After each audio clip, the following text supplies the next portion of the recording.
c'est Dakar pour le Vapelier. Aujourd'hui, revue matérielle, on va voir ensemble H-Cigar AXO OS Pod. C'est un pod qui est vendu généralement au prix de 30$, à peu près 30€ certainement quand il arrivera en France. Il nous a été prêté par notre sponsor que je vais incruster juste ici. Mais sans plus attendre, le gros plan.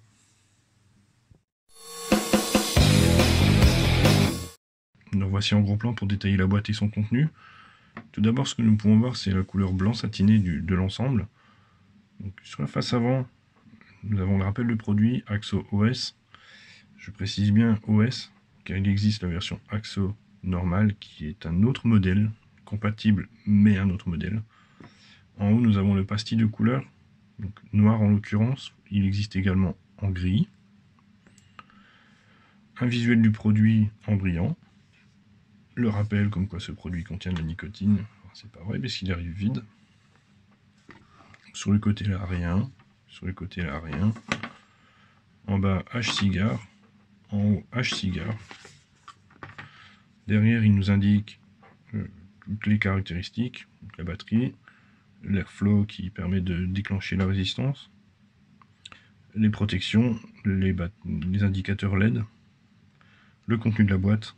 Donc il nous indique qu'il y a le mode, pod, un câble USB pour la recharge, le manuel d'utilisateur, la carte de garantie et une bottle de 10 ml pour remplir les pods.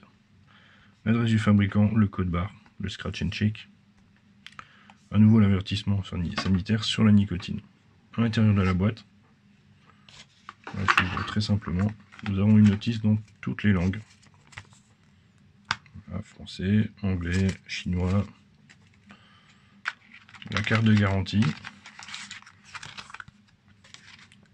Tout simplement. Et on arrive directement sur le pod en lui-même ici. Le mode, on verra ça tout à l'heure. Ainsi que les pods. Alors les pods c'est 1,4 ml et pour une résistance de 1,8 ohms.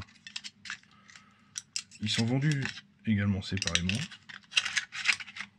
J'en ai une petit exemplaire ici. Par boîte de 4, ça vaut entre 13 et 20 $. Ou certainement l'équivalent en euros quand ils arriveront chez nous. À droite nous avons une petite boîte toute blanche.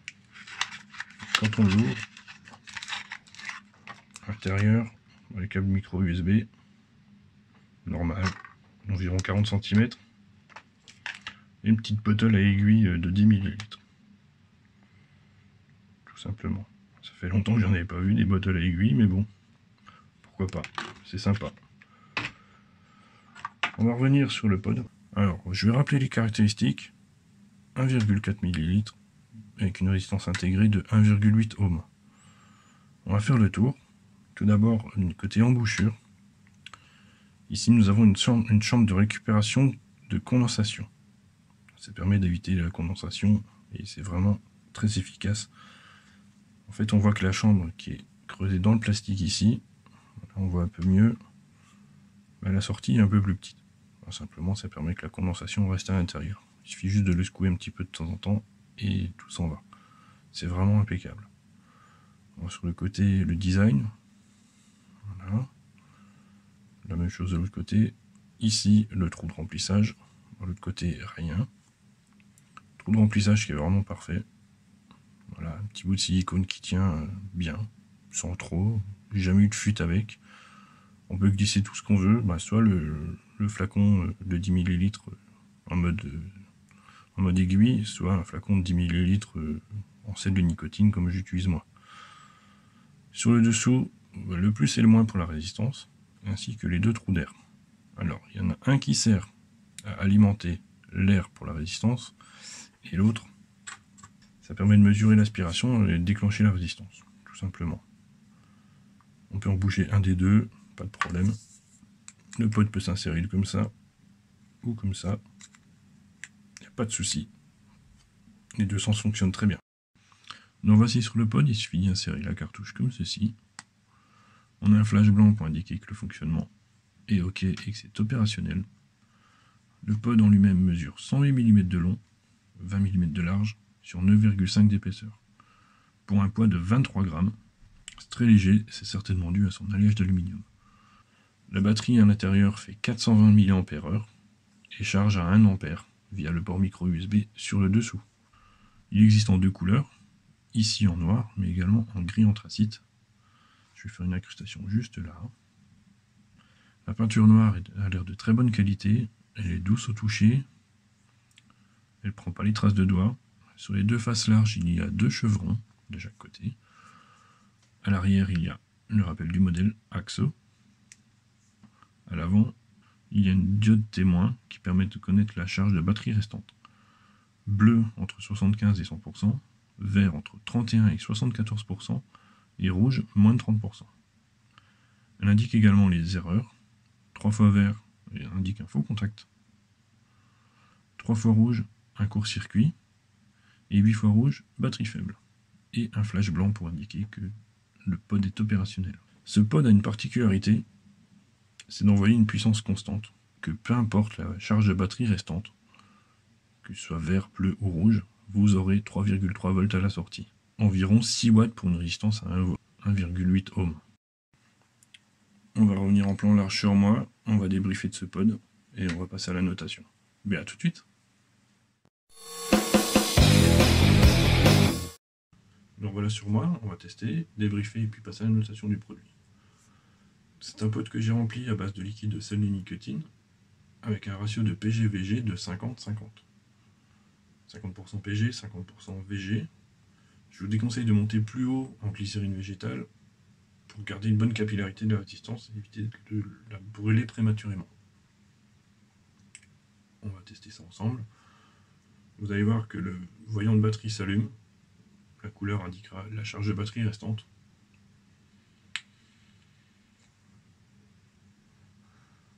La charge de batterie est comprise entre 31 et 74%, lumière verte.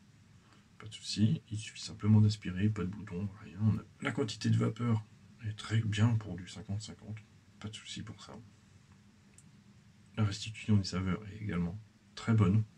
On ressent bien toutes les notes du liquide que j'ai mis dedans, pas de souci pour ça. On va passer au plus et au moins désormais. Les plus, c'est l'utilisation d'une puissance constante. Je veux dire par là que peu importe la charge de batterie restante vous aurez toujours 3,3 volts à la sortie pour la résistance. Environ 6 watts. Les restitutions des saveurs, très bonnes. L'autonomie, 420 mAh. Ça vous permet de voir venir. Moi, je tiens une bonne demi-journée avec ça, pas de problème. Le design, moi j'aime beaucoup.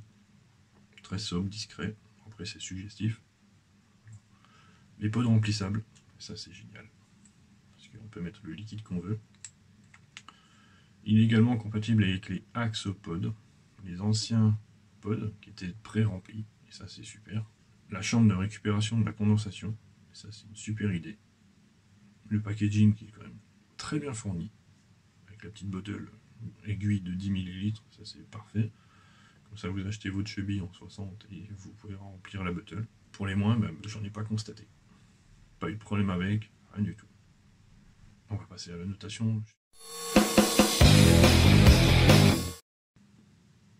Ce matériel a obtenu la note de 4,7 sur 5 au sein du Vapelier. Ça en fait un top mode. C'est un produit que je recommande chaudement pour deux bonnes raisons. Premièrement, la puissance constante, ça c'est génial. La chambre de récupération de condensation, ça c'est top aussi. La restitution des saveurs, franchement, vous pouvez y aller les yeux fermés, il n'y a pas de problème. Et bien moi je vous dis une bonne fin de journée et à une prochaine pour une autre vidéo.